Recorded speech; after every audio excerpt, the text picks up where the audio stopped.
الحمدللہ وکفی وسلام علی عبادہ الذین اصطفی اما بعد فاعوذ باللہ من الشیطان الرجیم بسم اللہ الرحمن الرحیم یا ایہا الذین آمنوا توبوا الی اللہ توبۃ نصوحا وقال النبی صلی اللہ علیہ وسلم یا ایہا الناس توبوا الی اللہ واستغفروہ فانی اتوب فی اليوم 100 مرہ او کما قال علیہ الصلاۃ والسلام۔ اللہ رب العزت اس آیت مبارکہ میں یہ فرما رہے ہیں، مومنوں خدا کے آگے صاف دل سے توبہ کرو۔ اور اللہ کے نبی صلی اللہ علیہ وسلم نے حدیث مبارکہ میں فرمایا، اے لوگو بارگاہ الہی میں توبہ کرو اور اس سے مغفرت طلب کرو، میں روزانہ 100 بار توبہ کرتا ہوں۔ اللہ کے نبی صلی اللہ علیہ وسلم گناہوں سے پاک ہیں، معصوم ہیں، تو وہ 100 بار روزانہ توبہ کرتے ہیں، استغفار کرتے ہیں۔ تو میرے محترم دوستو، ہماری زندگی کا ایک ایک لمحہ، ایک ایک پل، ایک ایک سیکنڈ اللہ اور اس کے رسول کی نافرمانی میں جکڑا ہوا ہے، لگا ہوا ہے،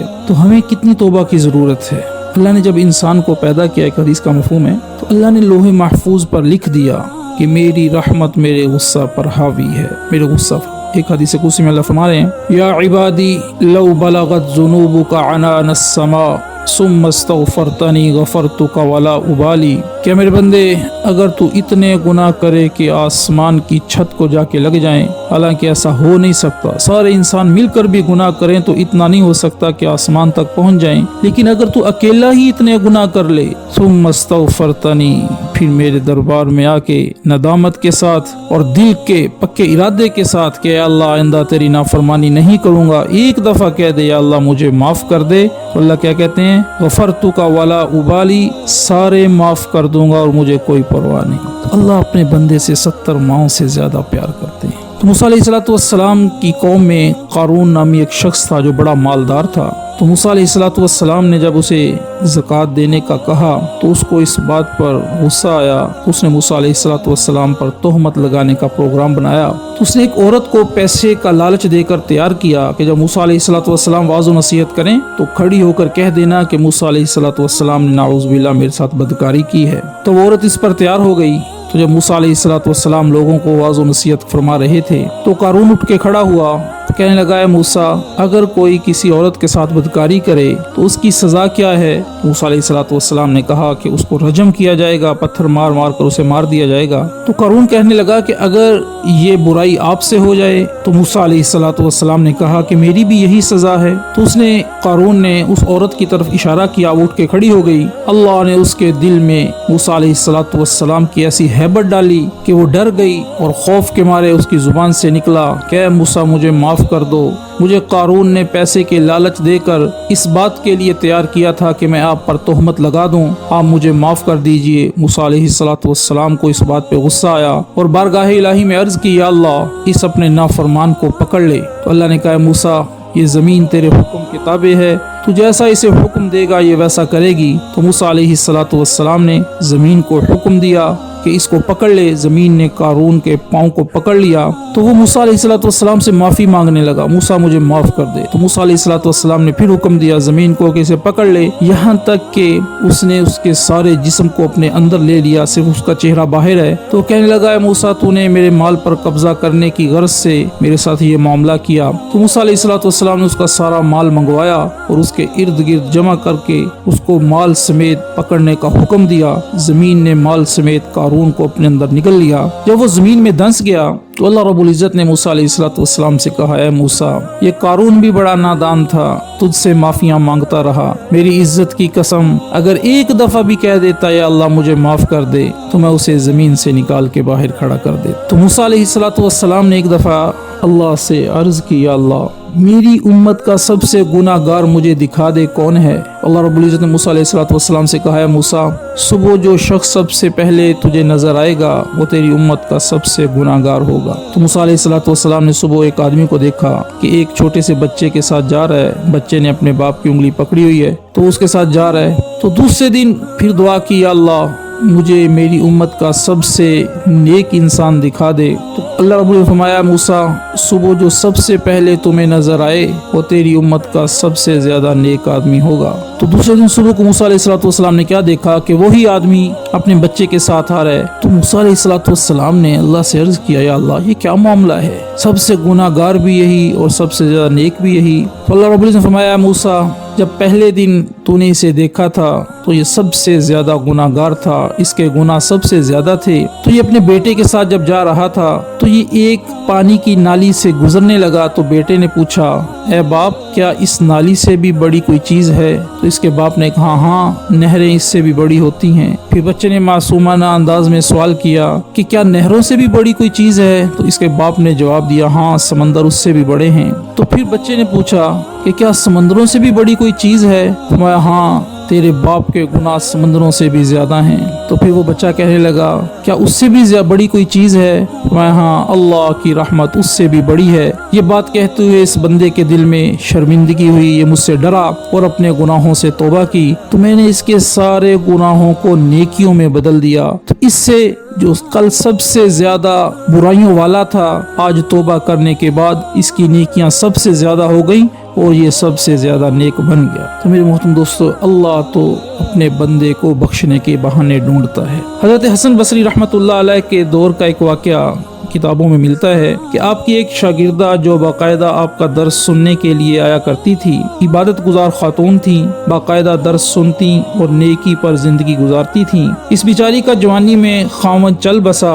इसने दिल में सोचा कि एक बेटा है, अगर मैं दूसरा निकाह कर लूंगी तो मुझे खामद मिल जाएगा मगर बच्चे की जिंदगी बर्बाद हो जाएगी, पता नहीं वो इसके साथ क्या सलूक करेगा। अब वो जवान होने के करीब है, यही मेरा सहारा है। लिहाजा ये सोचकर माँ ने जज्बात की कुर्बानी दी। तो ऐसी औरत के लिए जो अपने बच्चों की खातिर दूसरा निकाह ना करे, हदीस पाक में आया है कि जो इस तरह अगली शादी ना करे और बच्चों की तरबियत और हिफाजत के लिए इसी तरह जिंदगी गुजारे तो बाकी पूरी जिंदगी उसको गाजी बनकर जिंदगी गुजारने का सवाब दिया जाएगा, क्योंकि वो जिहाद कर रही है अपने नफ्स के खिलाफ। वो माँ घर में बच्चे का पूरा ख्याल रखती, लेकिन ये बच्चा जब घर से बाहर निकल जाता तो माँ से निगरानी ना हो पाती। अब इसके पास माल भी ज्यादा था, उठती हुई जवानी भी थी, ये जवानी ने इसको मस्त किया। चुनाचे वो बच्चा बुरी सोहबत में गिरफ्तार हो गया, शबाब और शराब के कामों में मसरूफ हो गया।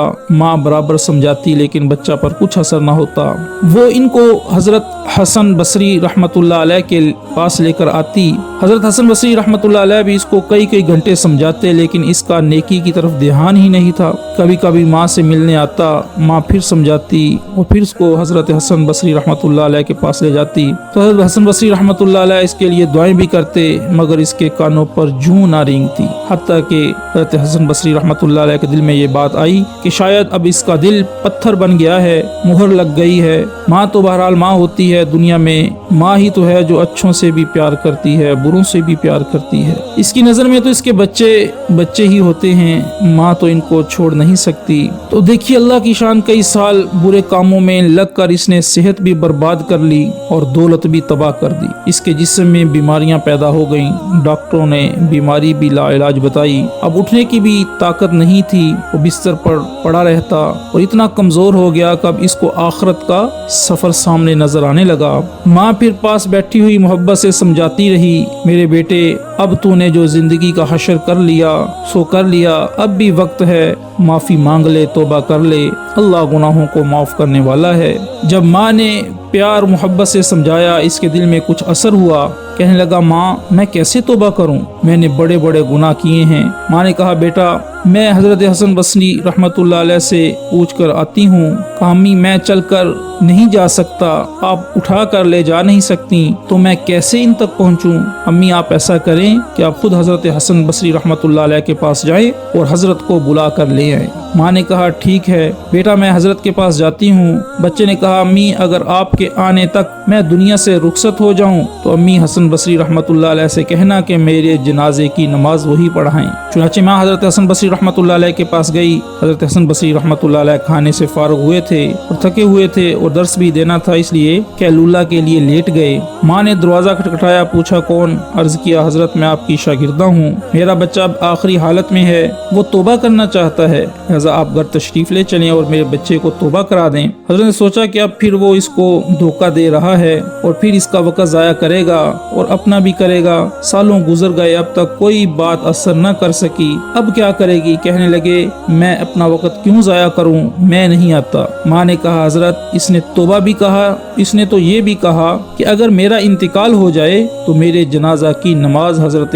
हसन बसरी रहमतुल्लाह अलैह पढ़ाएं। हजरत ने कहा मैं इसके जनाजा की नमाज नहीं पढ़ाऊंगा, इसने तो कभी नमाज ही नहीं पढ़ी। अब वो शागिर्दा भी चुप हो के उठी और मगमूम दिल से एक तरफ बेटा, दूसरी तरफ से हजरत का इनकार। इसका गम तो दुगना हो गया। वो बेचारी आंखों में आंसू लिए अपने घर वापस आई। बच्चे ने माँ को ज़ारो कतार रोता हुआ देखा। अब इसका दिल और मोम हो गया। कहने लगा अम्मी आप क्यों इतना ज़ारो कतार रो रही हैं? माँ ने कहा बेटा एक तेरी ये हालत है और दूसरी तरफ हजरत ने तेरे पास आने से इनकार कर दिया, तो इतना बुरा क्यों है कि वो तेरे जनाजे की नमाज भी पढ़ाना नहीं चाहते। अब ये बात बच्चे ने सुनी तो इसके दिल पर चोट लगी, इसके दिल पर सदमा हुआ। कहने लगा अम्मी मुझे मुश्किल से सांस आ रही है, ऐसा ना हो मेरी सांस उखड़ने वाली हो, लिहाजा मेरी एक वसीयत सुन लीजिए। माँ ने पूछा बेटा क्या वसीयत है? कहा अम्मी मेरी वसीयत ये है कि जब मेरी जान निकल जाए तो सबसे पहले अपना दुपट्टा मेरे गले में डालना, मेरी लाश को कुत्ते की तरह सहन में घसीटना, जिस तरह मरे हुए कुत्ते की लाश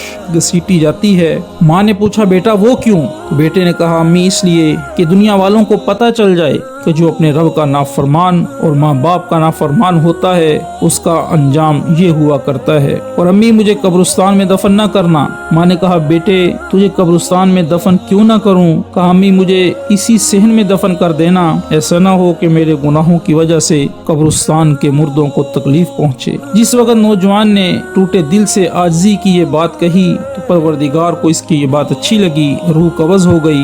अभी रूह निकली ही थी और माँ इसकी आंखें बंद कर रही थी कि बाहर से दरवाजा खटखटाया जाता है। औरत ने अंदर से पूछा कौन है जिसने दरवाजा खटखटाया?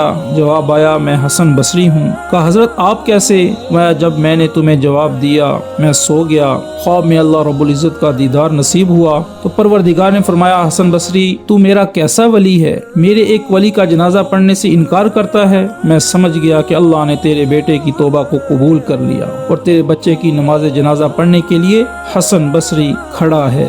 तो मेरे मोहतरम दोस्तों अल्लाह रब्बुल इज्जत कितने करीम हैं कि मरने से चंद लम्हे पहले भी अगर कोई बंदा शर्मिंदा होता है उसकी जिंदगी के गुनाहों को माफ कर देता है। अल्लाह रब्बुल इज्जत अपने बंदे से कैसी मोहब्बत करता है। एक हदीस का मफहूम है कि जब बंदा 40 साल का हो जाता है तो अल्लाह फरिश्तों को कहता है मेरा बंदा 40 साल का हो गया है, जरा नरमी वाला मामला करना। जब बंदा 50 साल का होता है तो फिर अल्लाह फरिश्तों को कहता है कि इसके छोटे गुनाह लिखने छोड़ दो। जब 60 साल का होता है तो अल्लाह कहते हैं इसके बड़े लिखने छोड़ दो। जब 70 साल का होता है तो अल्लाह कहते हैं इसके गुनाहों को नेकियों में बदल दो। जब 80 साल का हो जाता है तो फरिश्ते कहते हैं हाजा असीरुल्लाहि फिल अर्ज़, ये तो जमीन पर अल्लाह का कैदी है। तो अल्लाह कहते हैं फरिश्तों तुम गवाह रहो, मैं अपने इस बंदे को क़यामत वाले दिन शिफाअत का हक दूंगा। इसलिए मेरे मोहतरम दोस्तों अल्लाह से हर हाल में बंदा तौबा करे और रोजाना अल्लाह के नबी सल्लल्लाहु अलैहि वसल्लम 70 दफ़ा इस्तिग़फ़ार करते हैं तो हमें कितनी इस्तिग़फ़ार की ज़रूरत है।